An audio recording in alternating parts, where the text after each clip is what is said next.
Hello guys, आज चाहिँ मैले अटोफिलको भिडियो लिएर आएको छु है। अगाडि पनि अटोफिलको मैले भिडियो बनाएको थिएँ। एकजना भ्युवरले कमेन्ट गर्नुभएको छ अटोफिल भएन, एरर आइरहेछ भनेर भन्नुभएको थियो है, म्यासेज पनि गर्नुभएको थियो। अनि यहाँनिर जस्तै अटोफिल हामीले गर्दाखेरि यहाँनिर हेर्नु होला है। पहिला अटोफिल गर्दाखेरि चाहिँ पहिला भनेको हाम्रो यो आउनु पर्यो, यतापट्टिको फिल्डहरू आउनु पर्यो। त्यो फिल्ड आउनको लागि चाहिँ हामीले यहाँनिर फर्म भर्दाखेरि अगाडि पनि भनेको थिएँ मैले, तपाईँले फर्म भर्दाखेरि चाहिँ यहाँनिर यो सबै अगाडिको आउनु पर्यो है। अर्को सजिलो तरिका भनिदिन्छु तपाईँलाई।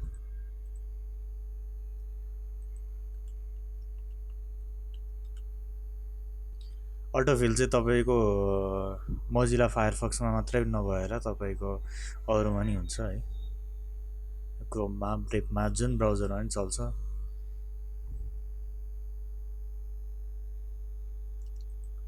कसरी इन्स्टल गर्ने त्यो अगाडिको भिडियोमा भनेको छु। त्यो भिडियो चाहिँ तल डिस्क्रिप्सन बक्समा हालिदिएको छु मैले, त्यहाँबाट हेर्न सक्नुहुन्छ तपाईँले है।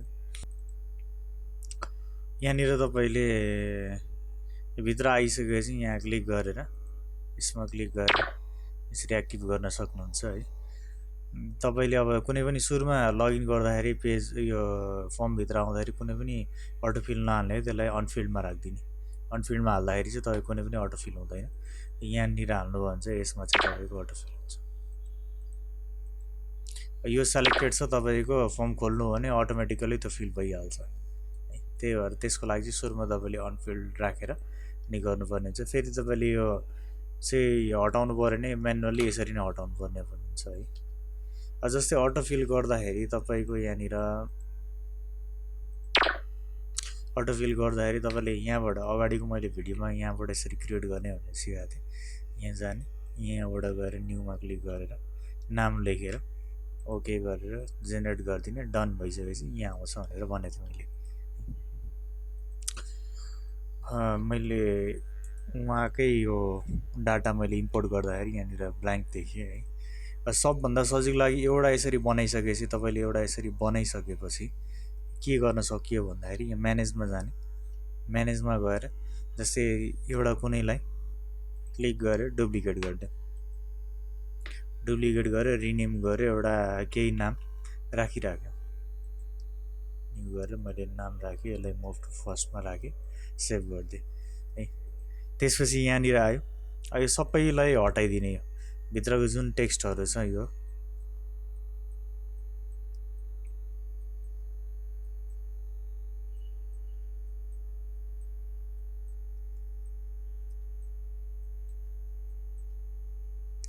सबै हटाइसकेपछि यसलाई सेभ गरिदिने। यहाँबाट क्लिक गर्ने, सेभ गरिदिने। जस्तै तपाईँलाई कुनै एउटा अटोफिल बनाउनु पऱ्यो भने यहाँ जाने, म्यानेजमा जाने, यसलाई क्लिक गर्ने, डुप्लिकेट गरिदिने, डुप्लिकेट गरिदिने। यहाँ गएर रिनेम गर्ने, रिनेम गर्ने, रिनेम जस्तै अब यहाँनिर तपाईँलाई न्यूको रिन्यूको जेसुकै नाम लेखिदिने सजिलोको लागि। प्रेम कुमारी भनेर एउटा नाम लेखिदिने। जस्तो तरिकाले राख्दा नि हुन्छ तपाईँले। सेभ गरिदियो, यहाँनिर डुप्लिकेट भयो, नाम पनि आयो, सेभ गरिदियो। अब सेभ गरिसकेपछि यहाँनिर आयो, ब्ल्याङ्क आयो सबै। अब यहाँनिर तपाईँको के छ अगाडिको भ्यालु है, कुन कुन इम्पोर्ट गर्नुपर्ने यहाँ देखाइदिइहाल्छ। लास्ट नेम अरे, फर्स्ट नेम अरे, यो मेल फिमेल, फिमेलको ठाउँमा एफ लेखिदिने भइहाल्यो। यहाँनिर मेलको ठाउँमा मेल, एम लेखिदिने भइहाल्छ। अनि यो के पनि परेन, डेट अफ बर्थ नेपालीमा यहाँनिर सबै यसरी फिल गर्दा हुन्छ। यहाँनिर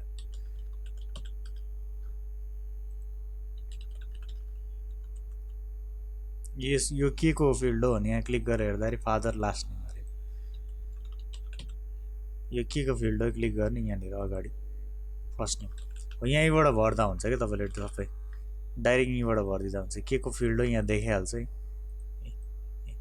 सबै देखाउँछ। अब जस्तै तपाईँको यो भनेको चाहिँ पासवर्ड नम्बर हो है। पासवर्ड नम्बर छ भने हालिदिने, छैन भने यतिकै ब्ल्याङ्क छोड्यो, यसलाई हटाउनै पर्छ भन्ने पनि छैन। यतिकै सेभ गर्दा नि हुन्छ। हटाउनै पऱ्यो भने यहाँनिरबाट यो फिल्डै हटाउनु पऱ्यो भने तपाईँले माइनस गरेर सेभ गरिदिँदा हुन्छ, त्यसो कुनै आपत्ति छैन। यति गरेर सेभ गरिसकेपछि तपाईँले यहाँ गएर अटोफिल यहाँबाट क्लिक गरेर यहाँ फिल गरिदिँदा हुन्छ। अघि मैले फिल गरेको सबै आइहाल्यो।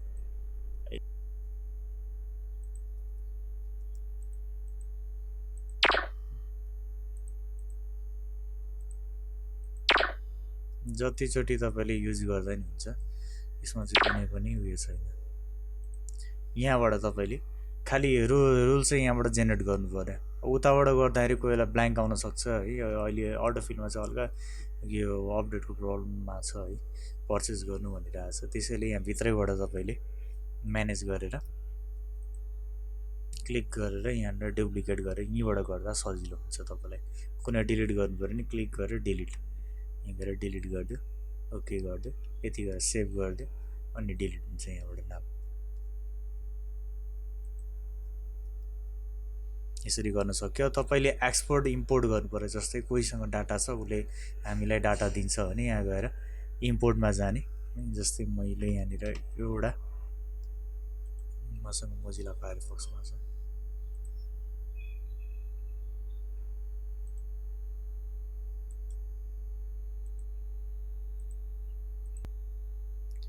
यहाँ जाने, एक्सपोर्ट गरिदिने, यहाँ गएर एक्सपोर्ट यो सबैलाई कपी गरिदिने, कपी गरेर यहाँनिर पेस्ट गरिदिएँ मैले है। अब यहाँ डेटा हेर्नुहोस्, अहिलेको ठाउँमा डेटा हेर्नुहोस्, यहाँ थोरै डेटा छ। अहिले यहाँनिर अब मैले पेस्ट गरेँ। रिप्लेस भनेको त्यो हटाएर है, त्यो अघि जुन छ त्यो हटाएर यो सबै नयाँ राख्नु पऱ्यो नि, रिप्लेस गरिदिने। अथवा तपाईँले यहाँनिर एपेन्ड भन्ने रहेछ, त्यो पनि राख्ने। यो अहिलेको पनि डाटा इम्पोर्ट गर्न आँटेको त्यो पनि राख्ने हो भने यहाँ गएर इम्पोर्ट गरिदिने। एपेन्डमा राखेर इम्पोर्ट गर्ने। रिप्लेस गऱ्यो भने चाहिँ त्यो सबै हट्छ। जस्तै त्यो पुरानो डेटा पनि राख्ने, अनि अहिले इम्पोर्ट गर्न आँटेको पनि राख्ने। एपेन्डमा क्लिक गरेर इम्पोर्ट गरिदिने, अनि यहाँ गएर यति इम्पोर्ट यहाँ देखाउँछ तपाईँलाई कतिवटा इम्पोर्ट भयो।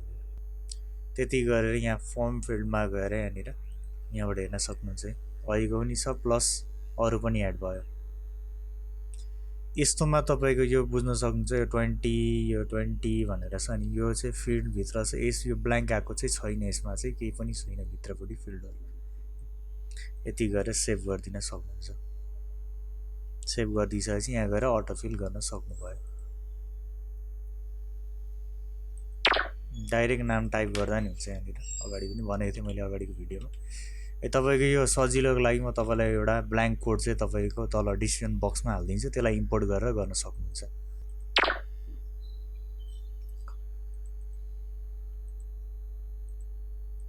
म एउटा ब्ल्याङ्क कोड चाहिँ तपाईँलाई हालिदिन्छु भित्रपट्टि है।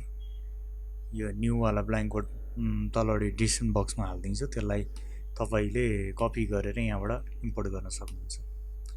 हस् त, आजको लागि यति नै। केही बुझ्नु भएको छैन भने तलपट्टि कमेन्ट बक्समा कमेन्ट गर्नु होला। हस् त, थ्याङ्क यू।